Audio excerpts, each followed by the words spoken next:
Hello everyone, my name is Jocelyn, you may call me Joy, and this video is basically just me explaining about what happened during my show. This is sort of like the explanation behind the scenes, behind the thought processes, behind basically creating my show, the the journey. If you haven't already seen it, I will have already posted parts 1 and 2 on my channel by now, and this is an interview with myself. Here's a little bit of footage from before the show to explain a little bit about how I was feeling at the time. Alright, so it's now... Oh my god, so it's about 6 minutes to 6. I go on stage, I go on, start my show at 7. So yeah, I've got about an hour before my third ever show as a drag king, as Perry Spikes. And I'm fucking bricking it, as you might expect. I do want to say a massive thanks for all the support to literally everyone. All my friends who have let me borrow costume pieces, props, to John, who will hopefully be recording the show, everyone who's pushed me to do this. Yeah, massive thanks to everyone. I also want to say, I want to say a lot of things, but I think it's best not to yet. I will do sort of a Q&A part. I was going to do it earlier today, and what with getting ready and everything, it's not going to happen. I'll have to do it tomorrow or something. And I will edit all of this together into a lovely sort of making of vignette for my show. Yes, I'm nervous. I'm about as ready as I can be. I am about as packed as I can be. I have yet to do the beard, but everything else on the makeup's done. Yeah, so I'm gonna go over to the venue in about 5 minutes. Wish me luck, I'm gonna fucking need it.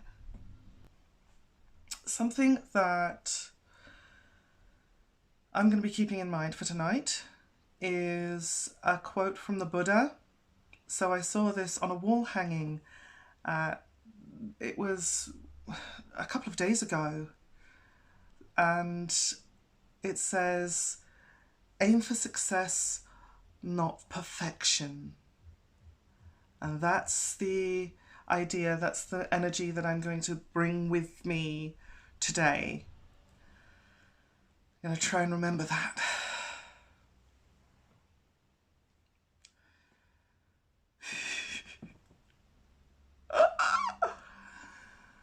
Okay. See you on the other side. So I want to explain what went into making this show. What creative processes went into the ideas and everything. And as you can see behind me, I've got all my lovely props and costumes and things. So the show is called The Journey. It's very much a show of two halves, but the last song of the first part is sort of an intermediary between the two. It's meant to be very much a case of leading into the following, but I did still need to separate the two into the two sort of distinct halves, not just for the sake of making a show practical and viable with the costume change in between and everything, but also because I wanted the themes to sort of remain distinct enough. But that being said, the journey is one sort of continuous story. So this one's been a long time in the planning. Um, After my last show that I did at Halloween last year, so we're talking late October last year, and it's now mid-September this year. It's been a long time, and yet still everything that happened that went into bringing this show together, a lot of it happened very last minute. That was a very big stress for me. So, telling the story. First part of the story is the spiritual journey that this character inhabits, starting from a place of position of essentially like priesthood. I didn't want to call out any one particular branch of religion explicitly because I see all institutionalized religions being very similar, very kind of same sort of destructive tendencies in all of them, and that is that the more power someone is granted by sort of definition of being good, the more corrupt they end up being. So I wanted to tell that story, and I was really nervous about doing blasphemy on stage, but in this country no one actually gives a shit anymore about religion and blasphemy in entertainment. At least not when it comes to Christianity. I think things probably might have been a little bit different if I had decided to dress in a burqa. But even then, like in Taunton, that wouldn't raise much of a concern. In Birmingham or London, that might be different. But yeah, considering like when was right, I've got Life of Brian here. When was this made? 1979. So in 1979, when this was published, there was quite a big furore, uproar from the general public saying this is blasphemous, this is, bad and wrong and blah, blah, blah. It's 2023 now. No one actually cares anymore about, upsetting the Christian sensibilities. Even though to this day the country is like there is a national religion that is Church of England. But a lot of people think it's bollocks. I think it's bollocks. I think that there shouldn't be that much power for that much institutionalized power for a religion. So so the character goes on this sort of spiritual journey of starting in a place very kind of like power mad and do as I say, don't do as I do, kind of like above everyone else, and goes through this sort of breakdown of like my character goes through a journey of what made them this way and deconstructs a little bit about the sort of traumatic abuse and everything from their upbringing, and then gets freed from the shackles of the oppressive system that they are in, and sort of opens their mind to more of like just I don't want to say spiritual existence, but it is a bit more of a spiritual kind of ending for the first act of the show. And I used songs that I thought could represent that journey in that specific order. And I think I managed to achieve that. So the second half of the show is outer space. And after, like almost immediately after I did the last show, which I don't think a lot of people knew this, but I actually called it Sex, Death and Rock and Roll, because that's what it was about. And I just felt like I want to do I want to do a space theme because I can. You know, just because I can. And I thought long and hard about like which songs to include that I would like and how to put that together in a show, because I knew that that would only make up one act. And then Easter was coming up, and I was planning on doing another show for Easter time. And I thought, okay, well, I'll do the most anti-religious thing I can think of, because Easter is such a religious time. And then that plan kind of got put on hold, and then the manager of where I was gigging left, and then that venue burnt down, and then I just got so stressed out and everything from work, and but I just thought like outer space would be a bit of fun, and then I managed to fit the two pieces together of this like spiritual journey and this sort of a bit more of a physical but still very much like emotional journey, if that makes sense. And originally it was supposed to be a journey to the farthest flung region of space, but I had to axe the last two songs because during rehearsals I just couldn't make my voice do the things I wanted it to do. So very last minute I had to axe the last two songs and end with Zona.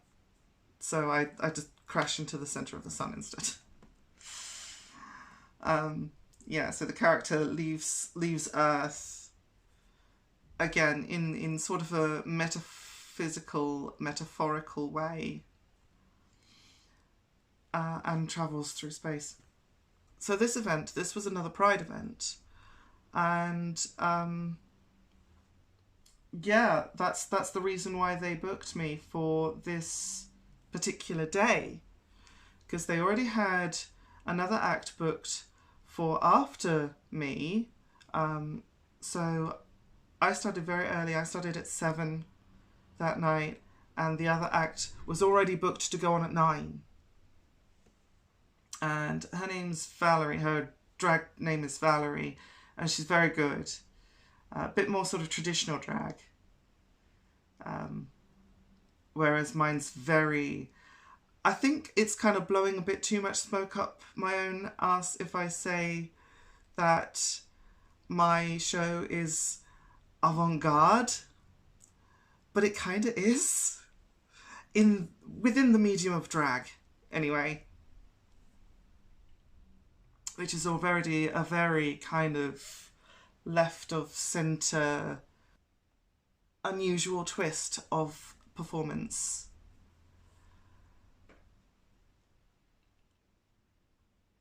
So yeah, the venue, the Black Horse, it was Shane there who, he's probably watching this video right now.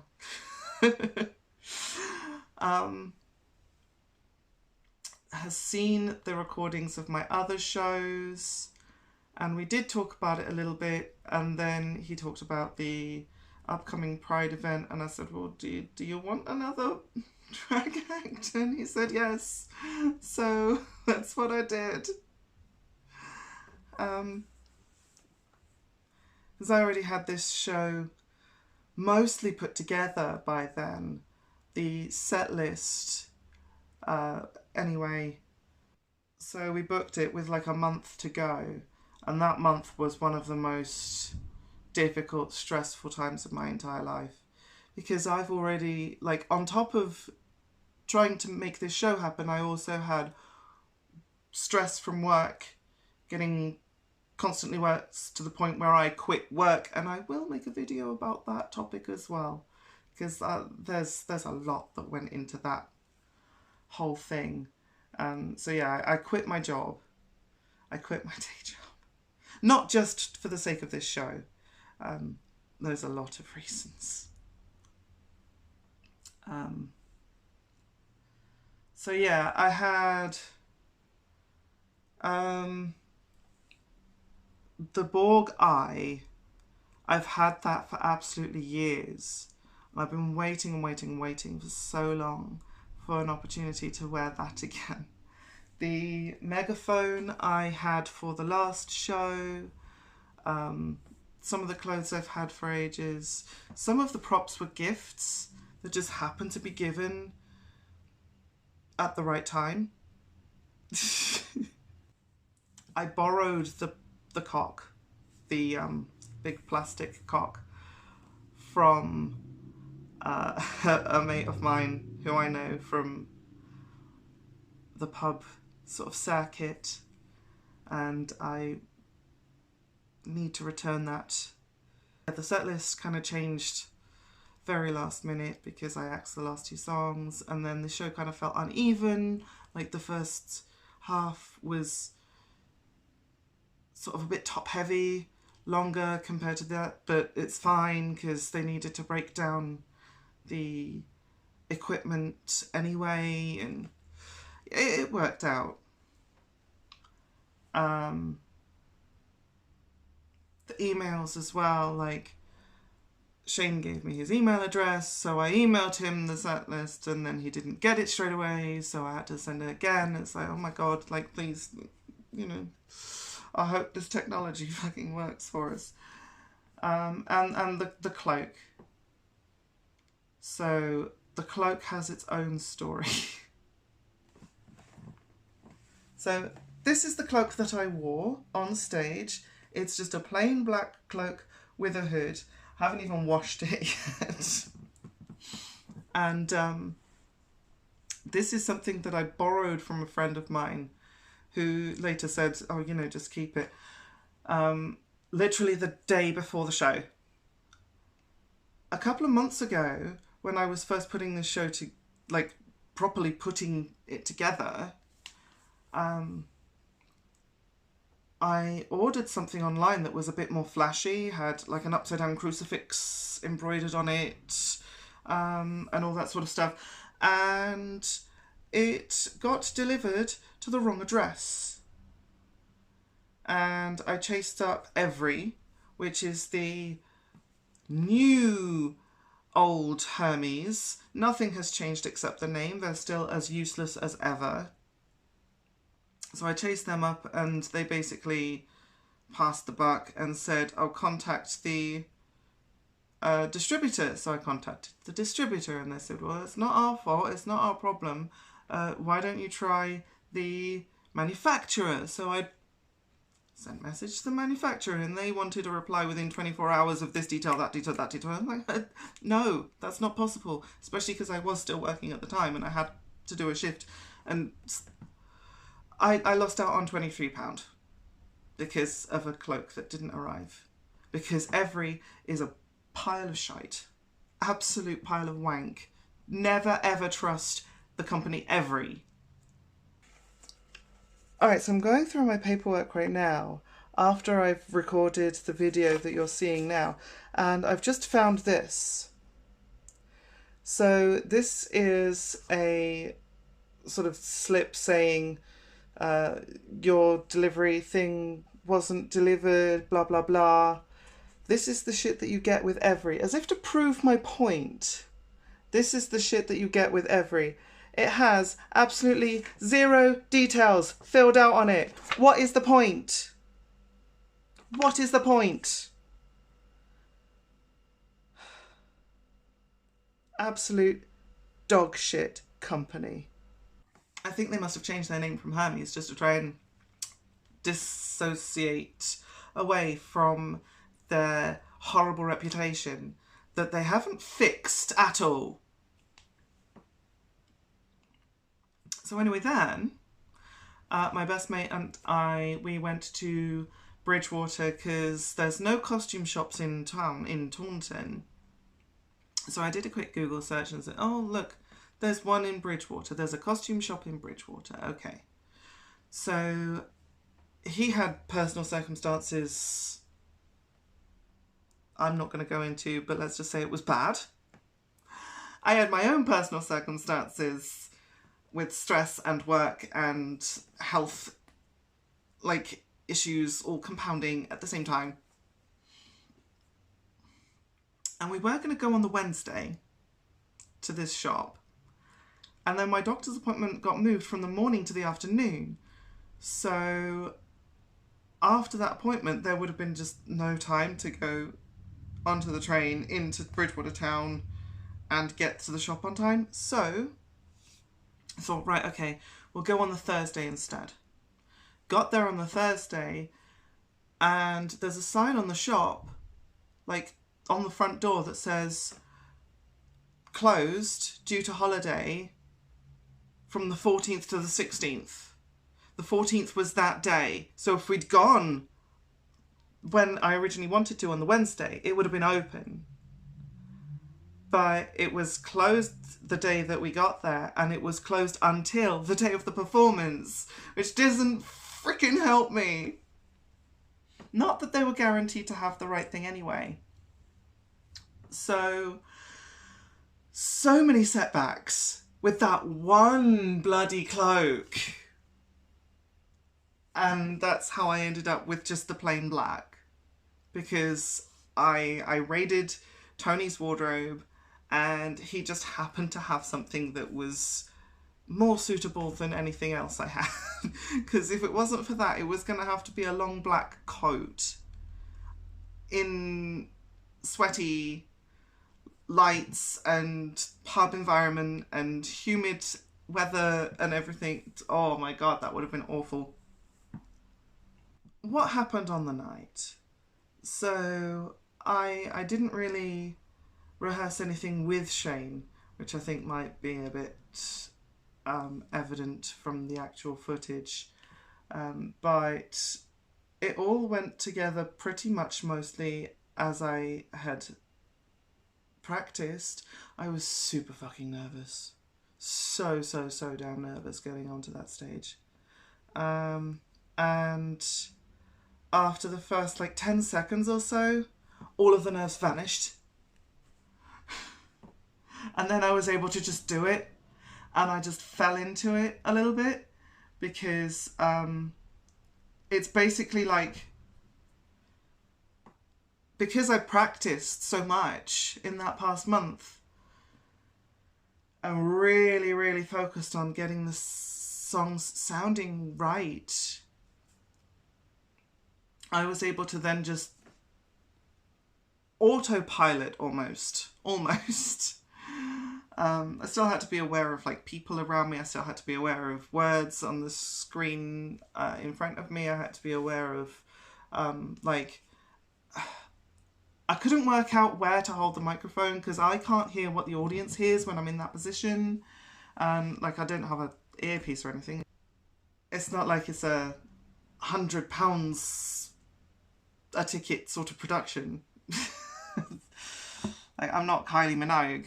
I don't have that big of a production behind me.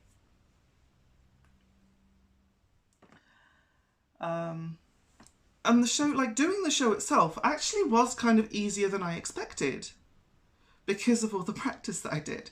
And this, obviously goes to show you, practice does pay off.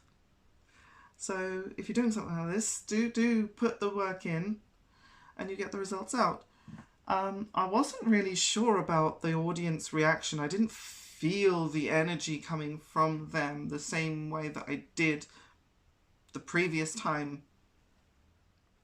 And I think that's because of the odd shape of the venue, because I had audience in front of me here, there's the bar here, and then there's a whole other section of pub there that people were watching from that I couldn't really gauge.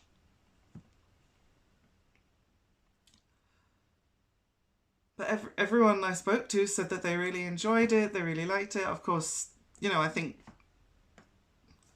I think people, generally speaking, are telling the truth when they say this, because if they don't want to tell me that it was good, they could just not tell me anything. Because that's how things work in Britain, generally. But yeah, it did kind of feel a bit like I was just out there on my own. It kind of felt a bit like doing it in my room still. just with a couple of people. It's like, oh God, I hope this is going down well, because I was nervous, apprehensive, say, about doing the blasphemy stuff, because I know some people are still sensitive about religion.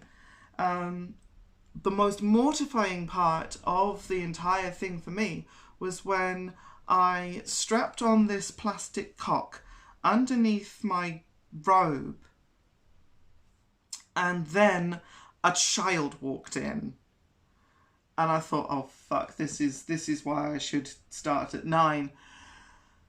But yeah, someone with a child walks past just as I've strapped this on. And then halfway through that song, I'm literally singing the line, I want to fuck you like an animal. And the child is walking past me the other way, like out the door. And I just wanted to fucking just stop and tell everyone, no, not you, not you. Like, oh God. Drag. What does drag even mean? Well, for me, it is playing with gender. Like, I've made something of a habit, I don't know, of playing with my gender expression. It's just something that I do. It's how I came to learn that I am trans and non-binary, and being a boy when I was growing up, like being in that sort of masculine role, never ever felt right, never ever like suited me. It always felt like pretending to be something that I wasn't, like square peg trying to fit in a round hole sort of thing. And then after I came out as trans, it was very much easier to say, well, this suits me, this is much better, this is who I am. Like, you know, I'm just naturally very feminine person. Anyway, so for me, the drag part, the performance part, like the make-believe pretend part, is the part that is like, it's a little bit of like a healthy expression of the masculine side within me, but at the same time, it's very much a performance, because for me, being manly in any way, shape or form is a performance, is an act, is not real, true to myself. And I've literally made that act a thing that I do in public for an audience now. And that goes similarly for when I make YouTube videos with characters where I dress up in more manly ways with fake beards and stuff, when I'm not wearing the padded bra or anything like that. Like, that to me is the costume. And I think drag should be playful, and I think it should be, because it's expressing a sort of gender expression at its most extreme form. And I take the extreme part quite literally and go into the sort of different, darker areas of expression and music that most other drag performers that I've seen haven't. And I think that they do a very good job doing what they do. It's just that's not me. Like, I am a very alternative kind of person. I absolutely loved the chance to get to sing proper metal songs by Metallica and System of a Down and Rammstein. Like, that to me is so amazing. And I still like to incorporate more sort of like up-tempo energetic songs that some people like.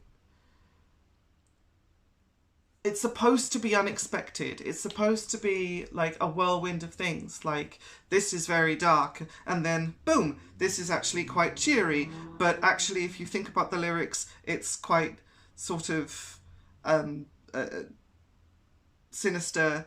And then we're back to the gloomy, dark, and then it's all over the place. But it's meant to be. I think people understood that was the point. I know that there are going to be people out there who just see me and don't get it at all, and they think, what the fuck is going on with this song choice, with this outfit, with this person? Like, there's some people that are just never going to understand it, and that's okay, fine, great. You can't please everyone. The only person I went up there to please was myself. And if I make me happy, then I think other people can see that.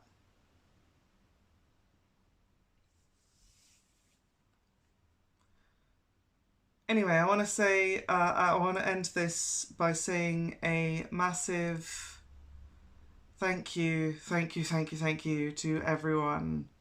My friends, my, people who have supported me, the people at the Black Horse, like everyone who saw the show, liked the show, came to the show, just happened to be there, like, made it all worthwhile. I especially want to thank people who have contributed in sort of a direct way by giving me props, loaning me props, giving me hugs when I needed them, you know. And of course to my best friend who pushed me into doing this in the first place. And of course thanks to you, the YouTube audience, who get to see the show as many times as you like. Bye for now. I'll see you in the next one. Non-binary is valid, goddammit. And yeah, check out the show if you haven't already. This was another Pride event. Fuck off. So this was an event. This